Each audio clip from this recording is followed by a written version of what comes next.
Leviticus 19, verse 17. It reads, "Thou shalt not hate thy brother in thy heart. Thou shalt in any wise rebuke thy neighbor and not suffer sin upon him." If you love your brother, you will not suffer sin upon him. Because what you understand is, when you come into this truth, you understand one thing. Pac made a song, when he was, living, doing his thing. Pac made a song, and somewhere in there, he said something about only God can judge me. You know what happened when Pac said that? Our people took that and ran with it like it was biblical law. Like he said something so deep and heavy, and our people took and ran with that. And guess what? Can't nobody tell them nothing they doing wrong, even if they doing wrong right in front of your face. Who are you to judge me? You not God. Only God can judge me. And they think they done said something so powerful. I'm going to give you a little insight. That's not biblical at all. Nowhere in the Bible did God say, tell a sinner to say only God can judge me. I'm going to be honest with you. If you truly love yourself, your family, and anybody else, guess what? You want me or another brother that's a saint, meaning another brother that actually studies the Bible and teaches it, of the ISUPK. You want us to judge you before God ever judges you. You would rather us judge you, us men, judge you, than God to ever judge you. Why? Because when we judge you, at most, we might hurt your feelings. And it's not intentional. It's just that's the reality of the situation. At most, we might hurt your feelings. But guess what happens when God judges you? You don't get to feel no more. He unalives. The judgment of God is unaliving. The judgment of me is just telling you what you're doing wrong so you can fix it. The judgment of God is unaliving. Because he's going to say, remember when I sent that man to you? Yeah, and then you said only God can judge you?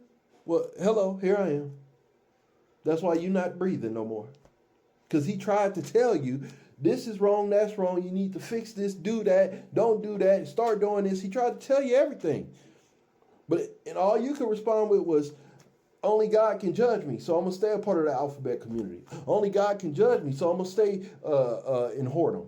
Only God can judge me, so I'm going to keep selling drugs. Only God can judge me, so I'm going to keep being a Christian. Okay, no sweat. Well, now here's your judgment. It's unaliving. I'd rather you get judged by me 1,000 times than one time from the Most High. Because the Most High ain't playing. Right? See, right now, it ain't no you right. It ain't no judging. You're under his mercy and his grace. That's why when you sin, you don't get unalived immediately like we deserve. When we eat that pork, shrimp, crab, and lobster, we should be unalive, but we don't. You understand? But it does lead to that if we keep doing it, right? That's the judgment of the Most High. Whereas he'll intervene, send somebody like me or somebody even greater than I, and that brother will tell you, hey man, we can't eat pork, shrimp, crab, and lobster. We got to put down all the abominations. We got to stop that. And then you thinking you so simple and just want to stay in your sin, instead of hearkening to his voice, you going to say, only God can judge me. Well, guess what? That brother just brought you the love of God and you rejected it. You rejected that love of God. So now God got to bring you the wrath of God. And there's only one way that ends. Unaliving.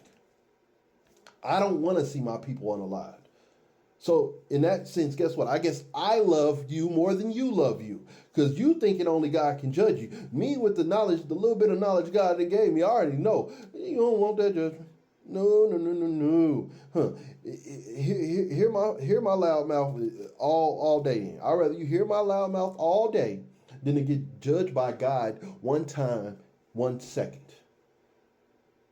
Because it's just like that. And there's no more you. And then I'm thinking in my head, man, I should have got on their nerves a little bit more. Maybe I should have pulled back. But when I pull back, they only go harder at sin. Well, then I got to turn up. And see, now I'm in a crisis because I don't want to see you unalived.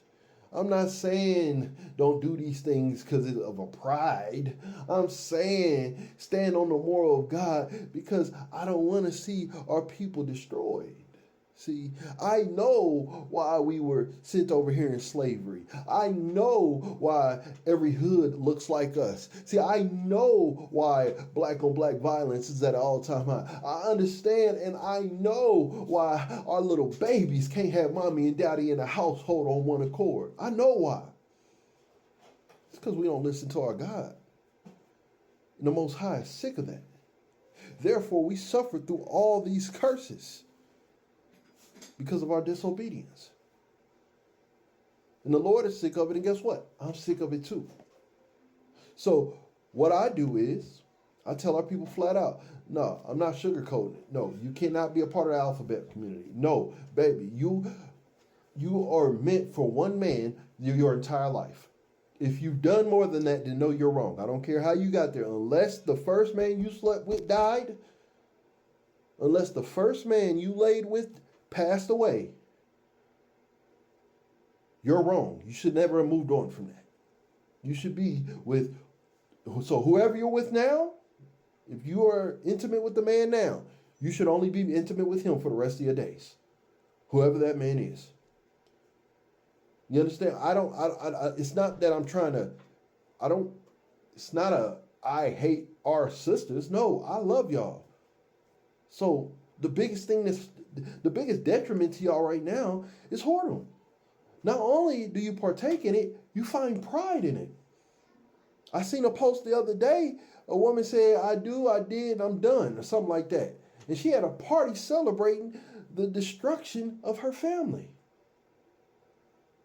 Your kids lost mommy and daddy, meaning they don't get to see mommy and daddy loving each other. They don't get to see mommy and daddy getting through the tough times, having the good times, embracing each other. They don't get to see that real love, and you celebrate that?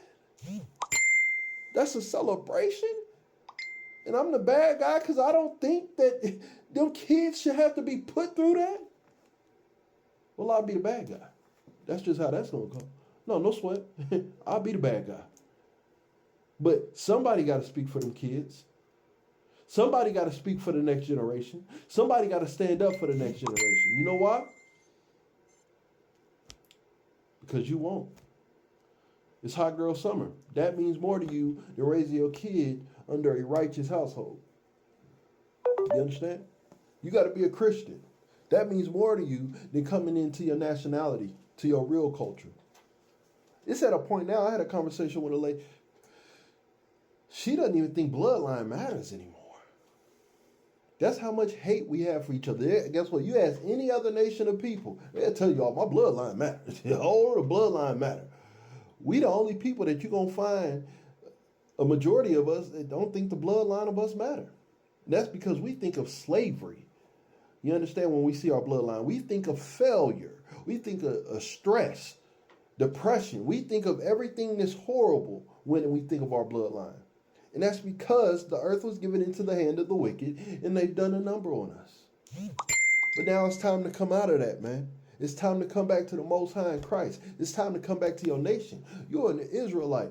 You are the chosen children of God, blacks, Hispanics, and Native American. And you have to live to that standard, not the standard that America tried to put on us. America only put a standard on us that they knew would take us further and further and further away from our God. Well, now, the ISUPK under Commanding General Yohana, by the authority of the Most High in Christ, we are putting a standard on our people that's going to bring us right back closer and closer and closer and closer to our God until we see that day of salvation, man. And that's what this whole thing is about. Lord Christ, man.